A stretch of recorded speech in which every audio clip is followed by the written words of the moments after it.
Bonjour et bienvenue dans cette vidéo pour un exercice classique qui a été donné lors d'un entretien et on attend de vous une réponse en moins d'une minute.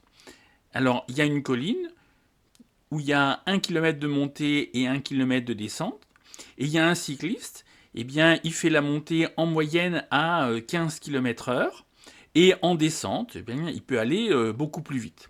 Et on vous demande à quelle vitesse il doit faire la descente pour que son trajet complet, c'est-à-dire la montée et la descente, ça soit effectué à, en moyenne, 30 km/h. Donc si vous voulez chercher de votre côté, je vous invite à mettre cette vidéo sur pause. Sinon, on va tout de suite voir la solution.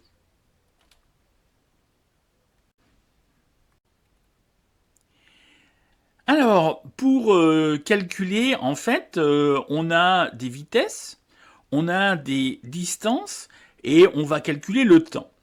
Alors, on va servir d'une formule que l'on connaît, c'est-à-dire que V égale D sur T, la distance divisée par le temps. Alors donc, si on applique ici pour le trajet complet, eh bien le trajet complet, il fait 2 km, 1 km de montée et 1 km de descente. On veut aller à 30 km/h, donc on va calculer le temps qu'il doit mettre pour le trajet complet. Alors, 30 c'est égal à 2 divisé par t. On peut faire le produit en croix, c'est-à-dire t égale 2 divisé par 30, c'est-à-dire 1 quinzième. Il va faire 1 quinzième d'heure. Dans une heure, il y a 60 minutes. 60 c'est égal à 4 fois 15. Donc pour le trajet complet, il met 4 minutes s'il veut réaliser le trajet complet à 30 km/h. Alors maintenant, on va s'intéresser à ce trajet de montée. On va appliquer exactement la même formule.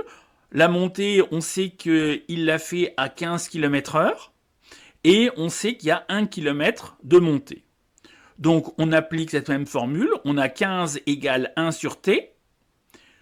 La montée, il va mettre combien de temps? Il va mettre 1 quinzième d'heure. Et comme tout à l'heure, une heure c'est 60 minutes. Donc 1 quinzième d'heure, c'est 4 minutes.